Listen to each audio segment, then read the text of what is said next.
Bien, sesión número 3 del día de hoy, jueves 25 de junio. Y empezamos con el desarrollo del niño y del adolescente. El conocimiento que poseen los maestros sobre el desarrollo del niño es un factor crítico que influye de manera directa en sus métodos de enseñanza y en sus decisiones pedagógicas. Históricamente, los profesores han adquirido estas nociones a través de diversas vías. Una son los cursos formales de psicología del desarrollo que están incluidas en los programas de estudio de las normales, de las escuelas donde estudiemos para maestro, y algunos pues lo hacen en cursos específicos que toman de manera personal a través de algunas otras instituciones. Teorías fundamentadas en el sentido común, como las que el día de hoy vamos a ver, experiencias personales que tienen en el día a día, ya sea con sus alumnos o con sus hijos, y también en observaciones cotidianas. Esto sí, pues creo que le sacamos más jugo y provecho estando con los niños. Según la opinión generalizada, las características fundamentales del ser humano suelen asumirse como innatas o producto de una falta de socialización temprana. Es decir, que creemos o consideramos que la culpa es por lo que el niño ya trae en sus genes o porque no tiene una socialización temprana. Y lo decimos, ¿no? Oye, lleva a tu hijo a estimulación porque si no, no va a aprender a hablar rápido, no va a poder aprender a escribir rápido. Y queremos que nuestros niños ya casi, casi salgan el día del parto hablando y escribiendo, ¿no? Pero en fin, creemos que la falta de socialización o los genes que ya traen, las características o caracteres biológicos que ya traen, son los culpables de el avance o el retraso que tengan los niños. Cada cultura posee convicciones concretas respecto a las capacidades y deberes de los niños en diferentes edades, variando drásticamente de una sociedad a otra. Concepciones de los educadores sobre la madurez escolar clasifican las posturas de los maestros en cuatro grandes concepciones diagnósticas y remediales. La concepción naturalista nos habla de la maduración natural biológica que debe tener un niño.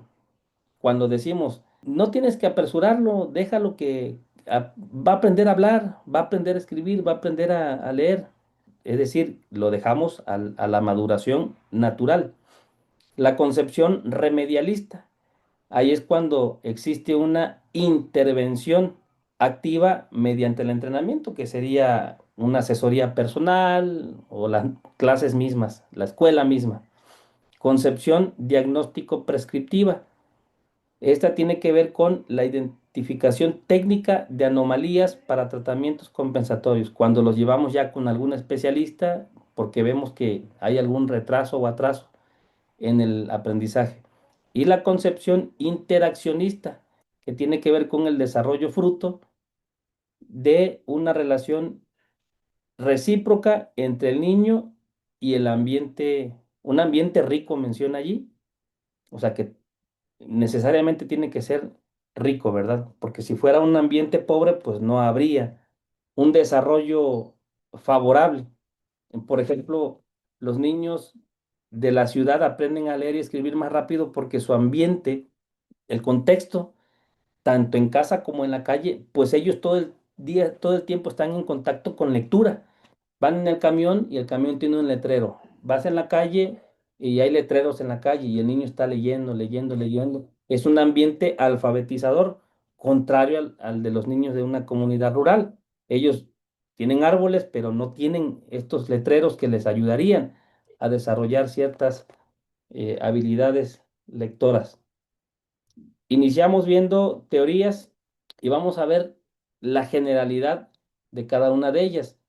Las teorías biológicas nos hablan de una versión más moderna de la perspectiva biológica del desarrollo, que se encuentra en la obra de los genetistas conductuales.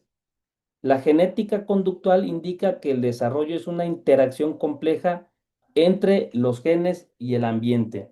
Estos genetistas conductuales, ellos dicen que nosotros venimos con una precarga genética ya, que nos heredan nuestros padres, al momento de formarse, ¿no? Formarnos como pues en el vientre.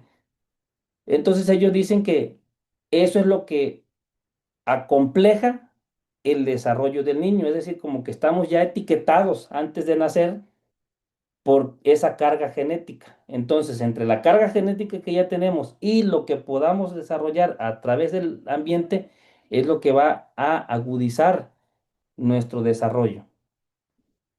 Las teorías psicoanalíticas, en cada etapa de maduración surgen algunos impulsos, necesidades o conflictos que influyen en la forma en que el niño se relaciona con el ambiente. Entonces ellos pues le dan peso o mayor peso a estas necesidades que puede tener el niño o estos impulsos.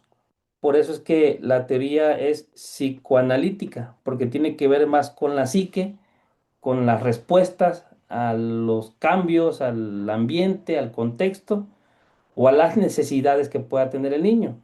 Tiene hambre, llora, quiere algo, hace berrinche, entonces ellos le dan más pesos a ese tema, a ese asunto psíquico o emocional. Las teorías conductuales. Los conductistas creen que los niños adquieren nuevas conductas mediante los procesos de observación e imitación. Piensan que el desarrollo es gradual y continuo, que representa pequeños cambios cuantitativos conforme el niño va adquiriendo nuevas habilidades y conductas. Entonces los conductistas dicen que ellos aprenden de lo que ven, imitando, ¿verdad? Observando. Las teorías cognitivas, y aquí nos hablan de cuatro, hay más, pero el documento nos habla de estas principales que vemos en pantalla. La teoría del desarrollo cognitivo, y aquí el mayor autor o el más reconocido es Jean Piaget, quien propuso que los niños pasan por una secuencia invariable de etapas, cada una caracterizada por distintas formas de organizar la información y de interpretar el mundo.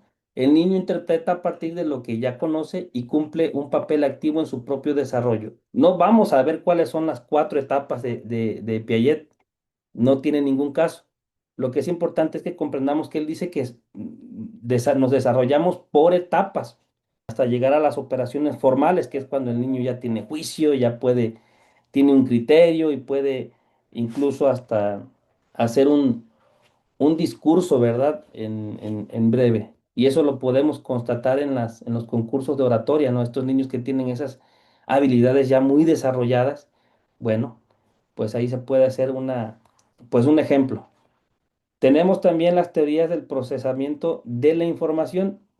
Y esto como en una computadora hay que introducir los datos, procesarlos y almacenarlos en la memoria del niño. Los órganos sensoriales reciben la información y la transmiten. Después es transformada y registrada para su posterior recuperación. El desarrollo incluye cambios cualitativos y cambios cuantitativos. Entonces, los teóricos del procesamiento de la información, pues ellos así lo veían o así lo ven, que es un tema de almacenar la información, transmitirla y después evocarla o transformarla. Tenemos también la teoría del aprendizaje social, y aquí el mayor exponente que se menciona en el documento es Bandura. Este especifica que varios factores cognitivos influyen en el proceso del aprendizaje social, o sea, no uno, como en el caso de Vygotsky, que dice que es el lenguaje, ¿sí? Este dice que son varios factores cognitivos. Para que el niño imite modelos es preciso que sepa procesar y almacenar la información relativa a las conductas sociales, que prevea las consecuencias de ciertas acciones y controle su conducta personal. Entonces, ellos nos dicen que el niño almacena la información y toma decisiones de cómo desempeñarse o desenvolverse o interrelacionarse en sociedad a través de ese análisis de la información que está recibiendo, ¿no? Por eso es aprendizaje social, porque lo que ve de los demás toma ciertos aspectos y los imita. Por último, tenemos la teoría sociocultural. Y bueno, aquí tenemos a Vygotsky, que él planteaba que el conocimiento no se construye de manera individual, mientras Piaget dice que el niño aprende sí o sí de manera individual, ya ven que él hizo sus estudios con sus hijos. Bueno, Vygotsky dice que no, que aquí el niño individualmente sí va a aprender, pero es muy escaso el aprendizaje. Dice que más bien se construye entre varios, que los niños están provistos de ciertas funciones elementales, que estas son las funciones básicas o funciones mentales inferiores, que son la percepción, la memoria, la atención y el lenguaje, son las básicas. Y estas se transforman en funciones mentales superiores a través de la interacción.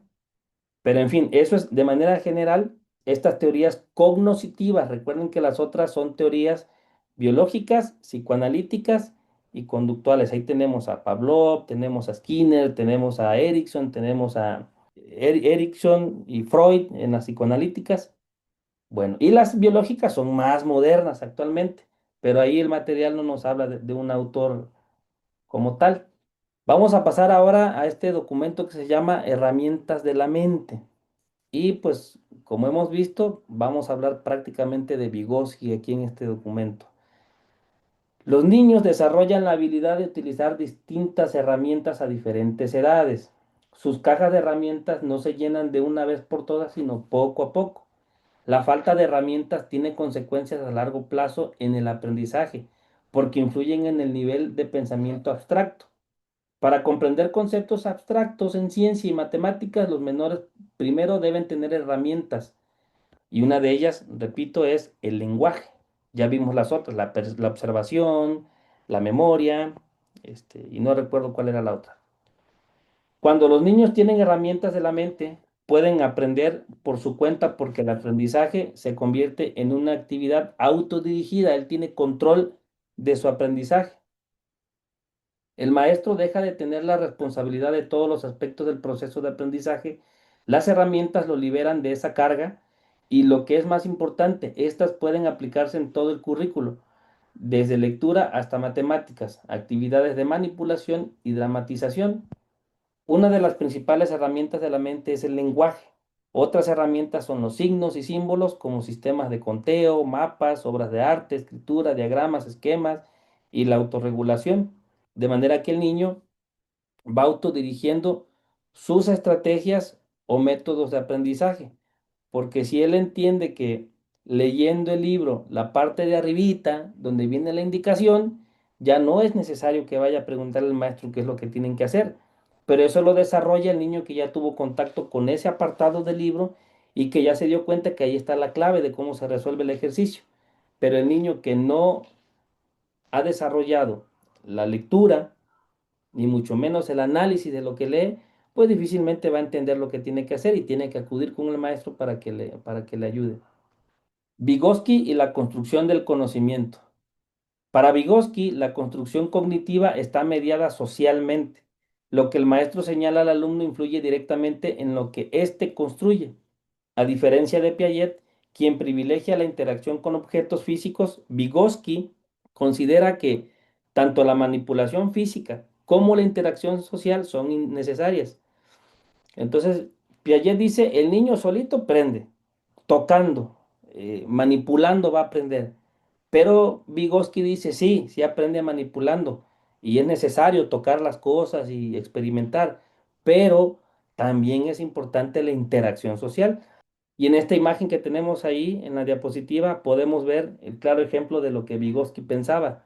El niño por sí solo pudiera ser que construya esa torre, pero con la ayuda del papá o del maestro es que lo puede desarrollar de mejor manera. Y hemos visto cómo los niños toman la plastilina y dicen, quiero hacer un carro, pero no encuentran la forma de cómo hacerle. Y ahí vamos nosotros y le hacemos la llantita. Mira, hazte cuatro figuritas así como esta, la llantita.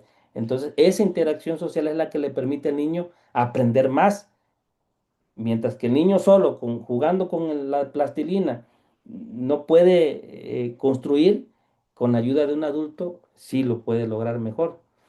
La premisa uno de esta visión es que los niños construyen el conocimiento activamente, es decir, hay que hacerlos partícipes.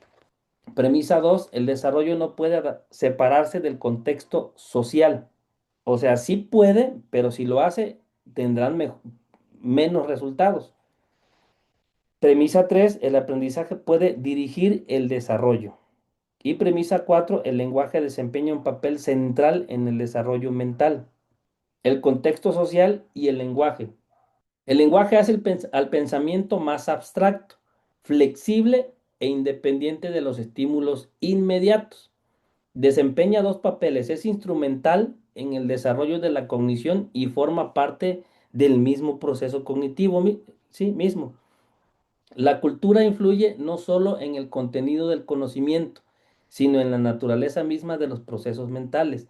Los adultos, y aquí viene un ejemplo, los adultos analfabetos de Asia Central, es decir, que nunca fueron a la escuela, que no aprendieron a leer, que no aprendieron a escribir, usaban las categorías situacionales como problemáticas para aprender, mientras que los escolarizados, los que iban a la escuela, los que van a la escuela, usaban categorías abstractas.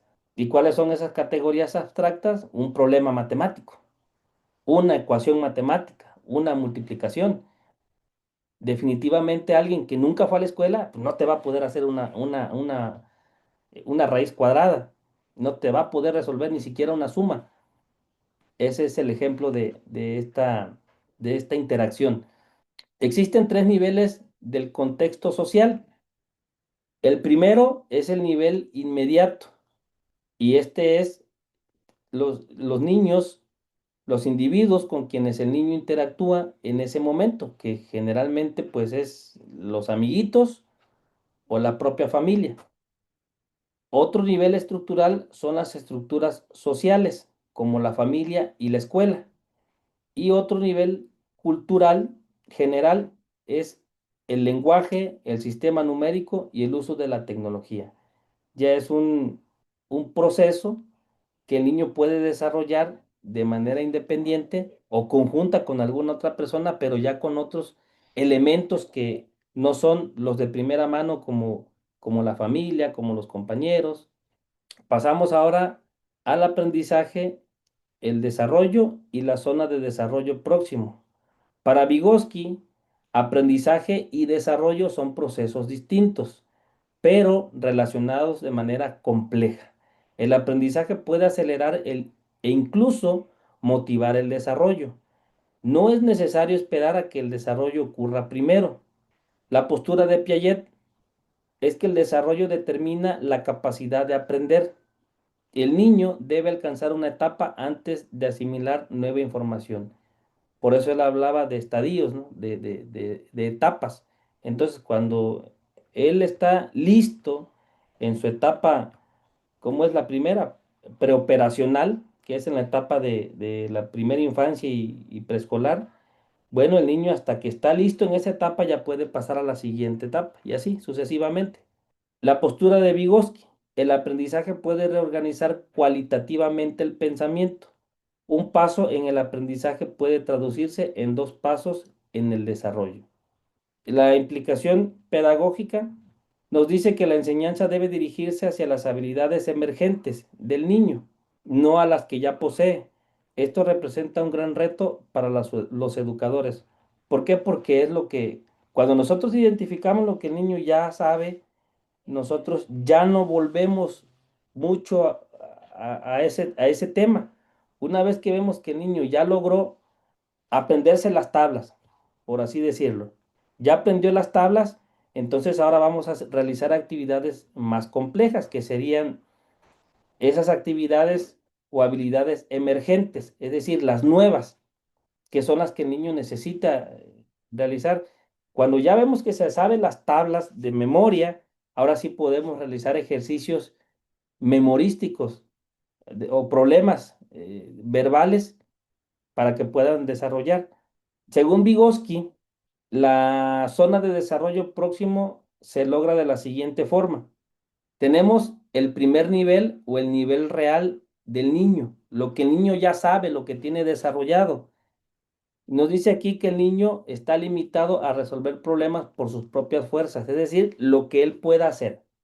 Y luego está la zona de desarrollo próximo que también se le llama andamiaje. Y aquí nos habla de una colaboración y asistencia del adulto. Aquí es cuando la imagen anterior nos mostró que el Señor estaba ayudando al niño a que hiciera el construir esa torre. Otro ejemplo, les decía hace rato, puede ser el construir rompecabezas. A un niño de preescolar, de tercero de preescolar, le das un rompecabezas de 1000 piezas, no te lo va a poder armar. Hay que ayudarle porque al ser muchas piezas, las imágenes no tienen tanta concordancia. Y bueno, ahí es donde entra la parte del adulto, ¿no? Para ayudarlo a resolver. Y lo mismo con cualquier otro ejercicio donde el niño se bloquee cognitivamente y deba recibir el apoyo de un adulto. Ese es el andamiaje. De manera que cuando existe ese andamiaje, se alcanza un nivel potencial de desarrollo. Y este es la autonomía para resolver el problema por sus propias fuerzas. Ya que aprendió a cómo se resuelve, cómo se hace, pues ya no necesita más del apoyo del adulto. Y esto es lo que tendríamos que hacer los maestros o lo que hacemos los maestros. Cada quien con su estilo y con sus estrategias, pero es lo que hacemos. Vygotsky también nos habla de las funciones mentales superiores y nos proporciona unas características claves. Nos dice que dependen de funciones mentales inferiores, que ya las vimos: memoria, observación, lenguaje, y la otra no la recuerdo, pero son las básicas. Una vez que el niño ya tiene desarrolladas esas, pues ya puede pasar a funciones mentales superiores. Están determinadas por el contexto cultural según Piaget. Su desarrollo va de lo compartido a lo individual, es decir, se aprende en interacción con otras personas y yo termino realizando las funciones o desarrollando las funciones mentales superiores ya en el plano individual. Implican la interiorización de una herramienta.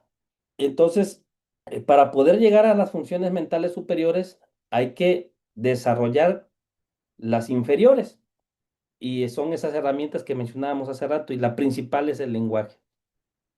Ahora, Vygotsky también nos dice que la conducta puede tener avances más rápidos o avances más lentos. Y estos se dan cuando existe la mediación o cuando no existe la mediación. Dice él que sin mediar, sin que exista un puente, un andamiaje, recordar una danza observada es un ejemplo de que no existe una mediación, pero esa danza observada la tiene que evocar el niño. Estimar una cantidad de un vistazo, eso también es complejo para niños muy pequeños. Y responder al instante. Eso es cuando no existe mediación, pero cuando existe mediación, el niño repite la secuencia de los pasos para resolver cierto problema, contar los artículos, cualquier conteo de cualquier cosa, levantar las manos antes de hablar, y bueno, ahí está hablando de que ya está aprendiendo a conducirse o a resolver problemas a partir de lo que ya le están enseñando, ¿no? Que sería la instrucción o la conducta mediada. Termina diciendo que las funciones mentales superiores aparecen primero en actividades compartidas y luego se interiorizan. La cultura afecta tanto la esencia de estas funciones como la trayectoria de su adquisición. Vygotsky y Piaget. ¿Qué semejanzas y qué diferencias encontramos? En cuanto a semejanzas, ambos reconocen cambios cualitativos en el pensamiento. El niño tiene un papel activo en la adquisición del conocimiento. O sea, es importante que el niño esté activo. El pensamiento maduro incluye lógica abstracta y autorreflexión, y que la transmisión cultural influye en el contenido del conocimiento. ¿Qué diferencias encontramos? Y son muy marcadas. Para Piaget, el desarrollo universal e independiente de la cultura es independiente de la cultura. Pero Vygotsky dice que el contexto cultural determina los procesos cognitivos. Entonces, mientras Piaget dice que no importa que los judíos piensen así, las niñas aprenden a sumar, a multiplicar, y sí es cierto, sí lo aprenden, pero ¿en qué tiempo o de qué forma, ¿no? De qué manera ellas logran alcanzar ese razonamiento Mientras que Vygotsky dice, no, a ver, la interacción es necesaria porque eso acelera el aprendizaje. Piaget privilegia la interacción con las cosas, con los objetos. Él dice, el niño aprende tocando, haciendo, armando, construyendo. Y Vygotsky privilegia la interacción con las personas. Piaget dice que el lenguaje es un subproducto del desarrollo, o sea, es posterior, es por añadidura al lenguaje. Mientras que Vygotsky pues dice que es el núcleo del aprendizaje. Para Piaget, el niño es descubridor independiente. Sí o sí, él solito aprende. Y sí es cierto, sí aprende, pero pues a lo mejor no igual, ¿verdad? Y Vygotsky niega descubrimientos totalmente autónomos. Él dice que es en la interacción. Vygotsky y el conductismo. Aquí estábamos hablando de Vygotsky y Piaget, que son las teorías de la interacción social o la teoría sociocultural, así le llaman a la teoría de Vygotsky, sociocultural. Y la teoría de Piaget, pues es la teoría cognitiva. Ahora, Vygotsky y el conductismo. ¿Qué semejanzas y diferencias existen? Semejanzas, preferencia por métodos objetivos frente a la introspección. Reconocimiento de un continuum evolutivo entre humanos y animales. Sí, claro, pues tiene que haber una evolución, ¿verdad? Aunque el conductismo decía que es a base del estímulo. Escuchaba la campana el perro y ya sabía que hay que ir a comer. Y nosotros lo vemos con nuestros perritos. Escuchan los trastes que le estamos sacando la comida y dicen, ya voy a comer. Pero bueno, no somos animales nosotros. Intereses compartidos en el proceso de aprendizaje. Esas son las semejanzas. Las diferencias, Vygotsky va más allá de la conducta observable, usa categorías teóricas más amplias, porque él no dice, él no habla sobre estímulo y respuesta, no, él dice que hay una interiorización del conocimiento. Los humanos responden a estímulos que generan para sí mismos herramientas, adquiriendo control sobre su propia conducta. El lenguaje tiene un papel único en el desarrollo mental, no es mera habla silenciosa. Para Vygotsky hay cambios cualitativos en la estructura del pensamiento. Para los conductistas el aprendizaje es puramente acumulativo. Ahora Vygotsky y el procesamiento de la información. ¿Qué semejanzas existen? La importancia de la metacognición, la reflexión que el alumno tiene, ¿verdad? Y que esta tiene que ver con la autorregulación, es decir, si lo hago, no, mejor no lo hago porque me va a pasar esto. La autorreflexión y el monitoreo. En eso coinciden estas dos teorías. El aprendizaje modifica el conocimiento anterior, no solo se acumula, y que la atención, memoria y metacognición se encuentran en el centro del aprendizaje. ¿Qué diferencias existen? El procesamiento de la información no explica por qué los niños mejoran con la edad. El modelo computacional ignora el contexto social y cultura, y que para Vygotsky la cultura moldea la atención, la memoria y la metacognición. Los teóricos del procesamiento de la información no consideran los aspectos emocionales y motivacionales del aprendizaje. Los seguidores de Vygotsky creen que los niños aprenden mejor cuando se sienten comprometidos emocionalmente. Ahí está la gran diferencia fundamental, el tema motivacional y emocional. Las conclusiones clave del tema de Vygotsky y las teorías que acabamos de ver son las siguientes. El desarrollo es social. El contexto social no es un telón de fondo, es parte constitutiva del desarrollo cognitivo, es decir, es necesaria. El lenguaje es central, es herramienta mental y mecanismo de apropiación cultural, no mero subproducto del pensamiento. El aprendizaje impulsa el desarrollo. La enseñanza debe dirigirse a las habilidades emergentes, no a las que ya se adquirieron, no a lo que el niño ya sabe, sino lo que debe desarrollar. La cultura moldea la mente, no solo el contenido del conocimiento, sino la naturaleza misma de los procesos de pensamiento están determinada culturalmente. ¿Sí? Es decir, lo que vemos de cómo se relacionan los adultos y los demás, pues nos puede ayudar a regular también nuestra participación. Vamos con el tercer tema y faltaría un cuarto. Este es este documento que se llama Construyendo Equidad de José Antonio Paoli Bolio y nos habla de varias cosas interesantes, pero, pues realmente vamos a ver únicamente, o lo que más vamos a ver son conceptualizaciones en torno a lo que una escuela tendría que hacer u ofrecer para alcanzar la equidad. Cuando una escuela consolida lazos afectivos y genera confianza, se construye equidad. Cuando también se construye equidad, cuando las secuencias de actividades promueven el florecimiento de valores tales como la solidaridad, el buen humor, la innovación, pensamientos positivos, asertividad y la resiliencia, además de favorecer el desarrollo de la autoestima, entendido como un equilibrio entre el amor propio, respetuoso por los demás, pero sin llegar al narcisismo. Formación de redes de apoyo comunitario, conexiones de recursos personales y sociales útiles generadores de un ambiente solidario y un sistema de vigilancia social frente a posibles peligros y problemas. También se construye equidad cuando se genera empatía, cuando se experimentan valores de colaboración y solidaridad mediante un intercambio siempre referido a las tradiciones, valores positivos, aspiraciones y lenguajes de las familias. También cuando se potencia el diálogo, el respeto mutuo, la comprensión y la solidaridad, base de una sociedad justa y pacífica. Esto es lo que tendríamos que hacer en las escuelas. También la colaboración entre escuelas y familias.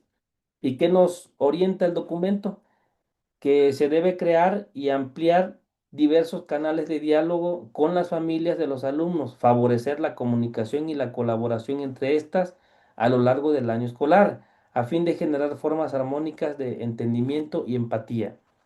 La escuela ha empezado a asumir en muchas ocasiones aspectos de la socialización primaria que antes correspondían a las familias y que en paralelo los medios de comunicación y la tecnología permiten que buena parte del aprendizaje que tradicionalmente se consideraba escolar se adquiera ahora en otros entornos, entre ellos el familiar. Es decir, estamos como que al revés, porque, y muchos lo decimos, que los valores que no se enseñan en casa, bueno, ahora nos toca a las escuelas emprender ese camino de enseñarle a los niños valores, enseñarles incluso a decir buenos días y muchas cosas más. Y ahora la contraparte es que a través del internet y ahora de la inteligencia artificial, los niños ya pueden adquirir lo que antes se les daba en la escuela, lo pueden adquirir ahora de manera autónoma o individual a través de dispositivos o incluso con los mismos padres les pueden enseñar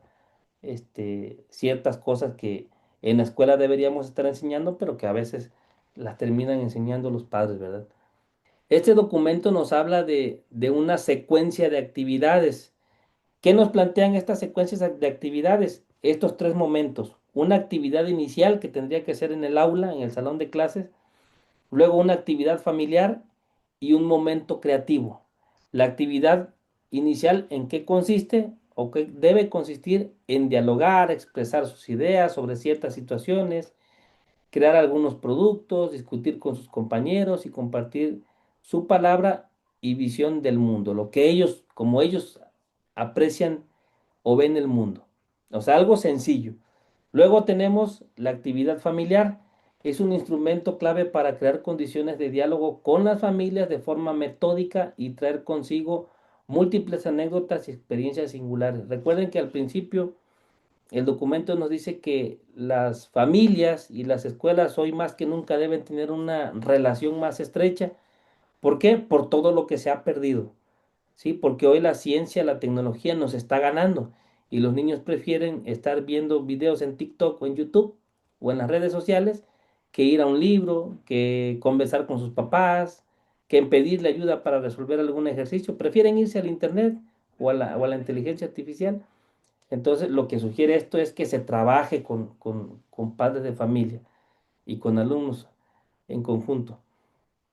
Y el momento creativo suscita un diálogo enriquecido con su historia y culturas familiares y comunitarias en dos momentos. Entonces, esto es lo que nos sugiere el documento que nosotros realicemos Estas secuencias de actividades se incluyen para fortalecer la cohesión y la amistad dentro del grupo de alumnos, con apoyos de las familias, al reconocer las cualidades de sus integrantes y al crear un ambiente de aprendizaje basado en el respeto, el cuidado mutuo y aprecio. Bueno, ahí está el por qué esto va a favorecer lo que menciona la lámina.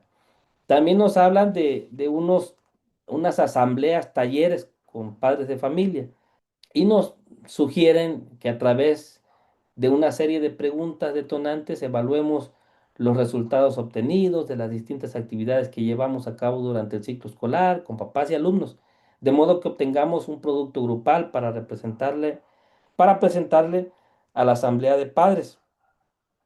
Y se sugiere que se platique sobre la colaboración, la seguridad, a partir de los materiales enviados.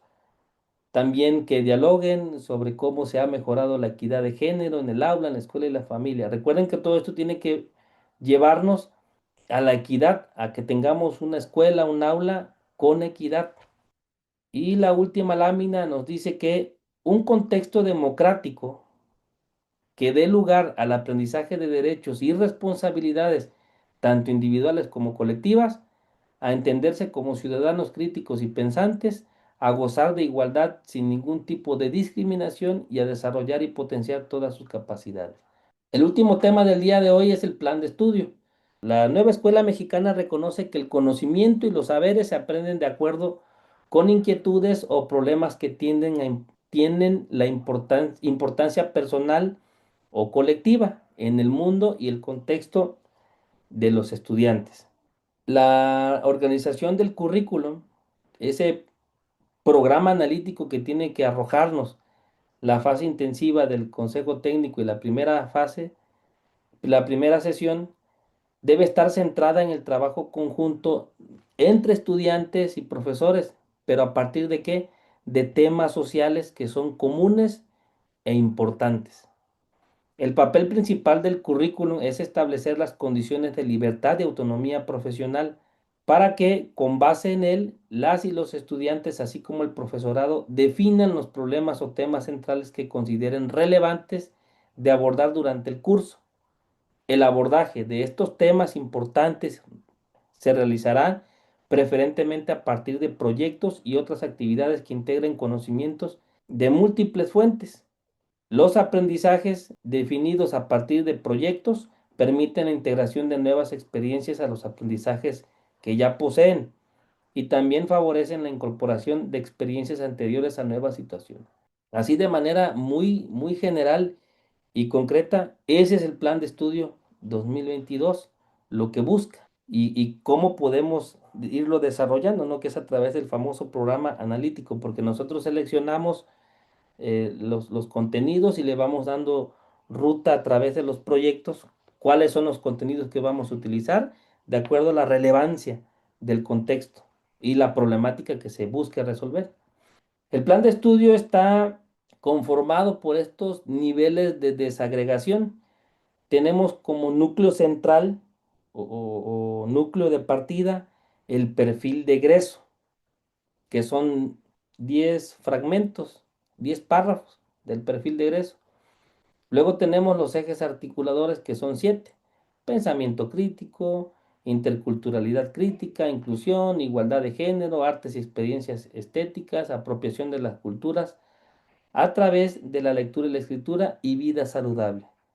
A su vez, tenemos otro nivel de desagregación que son los campos formativos y que sabemos que son 4: lenguaje, saberes y pensamiento crítico, científico, ética, naturaleza y sociedades, y de lo humano y lo comunitario. Y a su vez tenemos otro nivel de desagregación que son las fases y grados, que son 6 fases y estas están divididas, ahorita las vamos a ver, pero creo que ya todos tienen conocimiento amplio y pleno de esto. Y luego tenemos los programas. Este es el perfil de egreso que sí es importante tenerlo claro, aunque parecieran repetitivos también algunos de ellos. Primero, reconocer que son ciudadanos que pueden ejercer su derecho a una vida digna, a decidir sobre su cuerpo, a construir su identidad personal y colectiva, así como a vivir con bienestar y buen trato, en un marco de libertades y responsabilidades. También que los niños comprendan que viven, reconocen y valoran la diversidad étnica, cultural, lingüística, social, sexual, perdón, política, social y de género del país como rasgos que caracterizan a la nación mexicana. También que reconozcan que mujeres y hombres son personas que gozan de los mismos derechos, con capacidad de acción, autonomía, decisión para una vida digna, libre de violencia y discriminación. Valorar sus potencialidades cognitivas, físicas y efectivas, las cuales pueden mejorar sus capacidades personales y de la comunidad. Desarrollar una forma de pensar propia para analizar y hacer juicios argumentados sobre su realidad familiar, escolar, comunitaria, nacional y mundial, conscientes de la importancia que tiene la presencia de otras personas en su vida y la urgencia de oponerse a cualquier tipo de injusticia, discriminación, racismo o clasismo en cualquier ámbito de su vida. Si alcanzan a apreciar cómo vemos aquí las teorías de Vygotsky en esto, al hablar de comunidad, al hablar de compartir, al hablar de trabajar en colectivo. 6. Se perciben a sí mismos como parte de la naturaleza, por lo que entienden la prioridad de relacionar el cuidado de su alimentación, su salud física, mental, sexual y reproductiva con la salud planetaria desde una visión sustentable y compatible. 7. Interpretar fenómenos, hechos y situaciones históricas, culturales, naturales y sociales e indagar para explicarlos con fundamentos científicos y saberes comunitarios, de tal manera que planteen y resuelvan problemas complejos considerando el contexto, que interactúen en procesos de diálogos con respeto y aprecio a la diversidad de trabajar de manera cooperativa. Son capaces de aprender a su ritmo y respetar el de los demás, construyen nuevas relaciones y asumen roles distintos para aprender proyectos personales y colectivos dentro de un mundo en rápida transformación. 9. Intercambiar ideas, cosmovisiones y perspectivas mediante distintos lenguajes con el fin de establecer acuerdos en los que respeten las ideas, dominar habilidades de comunicación básicas tanto en su lengua materna como en otras, aprovechar los recursos y medios de la cultura digital para comunicarse. Y el último, desarrollar el pensamiento crítico, que les permita valorar los conocimientos y saberes de las ciencias y humanidades, reconociendo la importancia de la historia y la cultura para examinar sus propias ideas y las de los demás como elementos centrales para proponer transformaciones en su comunidad desde una perspectiva solidaria. El plan de estudio contiene organizadores curriculares. Ahí podemos verlos. Ya hablamos de unos ahorita. Tenemos al centro, a los niños, niñas y adolescentes. Tenemos los 4 campos formativos y los 7 ejes articuladores. Y de ellos inicia hablando esta lámina que nos dice que son puntos de encuentro entre la didáctica del docente, lo que el docente hace, con el saber de la vida cotidiana de los estudiantes. Yo sé hacer esto como docente, sé qué estrategias utilizar con mis alumnos porque ya los conozco, ya sé a qué se dedican sus familias, ya sé qué necesitan aprender ellos, etcétera, etcétera. Y se pone en juego las diferentes situaciones de enseñanza que relacionen sus intereses con el contenido eje articulador para que pueda otorgarle un significado personal y verdaderamente significativo, situado, contextualizado. Los 7 ejes articuladores cruzan el currículo de la educación preescolar, primaria y secundaria. Esto implica que los campos formativos se incorporan en sus enfoques y contenidos uno o más de estos ejes articuladores. Aquí están los 7 ejes articuladores. Tenemos primeramente el eje articulador de inclusión, que estos también ustedes ya los conocen, pero vamos a darle una repasadita. En cuanto a inclusión, busca formar ciudadanos conscientes de que la ausencia de cualquier persona impide una verdadera comunidad educativa. Casi, casi estoy escuchando hablar a Vygotsky ahí. El pensamiento crítico desarrolla la capacidad de establecer relaciones entre conceptos mediante el diálogo y cuestionar realidades injustas. La interculturalidad crítica reconoce las culturas como matrices dinámicas y promueve la coexistencia respetuosa con la diversidad. La apropiación de las culturas a través de la lectura y la escritura. Estas promueven el derecho a la democratización de la lectura, respetando la diversidad lingüística de México. Busca convertir la escuela en una comunidad de lectores y escritores activos. Vida saludable. Busca una formación progresiva para que los estudiantes comprendan la relación entre el medio ambiente, la dinámica social y su impacto en la salud. Aborda la alimentación, manejo de residuos y actividades físicas para el bienestar. Y por último, la igualdad de género. Principio democrático que busca cuestionar prácticas que asignan identidades de forma desigual. Los campos formativos no es la suma de los contenidos que los conforman y desde ahí otorgan sentido a la realidad, más bien es el trasfondo ante el que resalta lo que existe en él. En este caso, la pluralidad de saberes y conocimientos de distintas disciplinas con los cuales acercarse a la realidad que se quiere estudiar. Se alejan de una visión universal del conocimiento para integrar diversas disciplinas y ofrecer una comprensión más compleja y plural de la realidad. Articula saberes y conocimientos promoviendo cambios en la relación con el conocimiento. El sentido de cada campo se construye desde la didáctica, que propicia la articulación de contenidos con los ejes articuladores y situaciones de enseñanza y aprendizaje vinculadas con la vida cotidiana. Tenemos el campo formativo lenguajes. Este reconoce los lenguajes que son el español, las lenguas indígenas, el inglés, lenguajes artísticos, la lengua de señas mexicana, como construcciones cognitivas y sociales para expresar, comunicar, pensar y representar el mundo. Busca que los estudiantes amplíen sus posibilidades de expresión, construyan significados compartidos, valoren la diversidad cultural y lingüística y exploren su sensibilidad y creatividad a través de la oralidad, la lectura, la escritura, la sensorialidad, la percepción y la composición. En secundaria incluyen español, inglés y artes.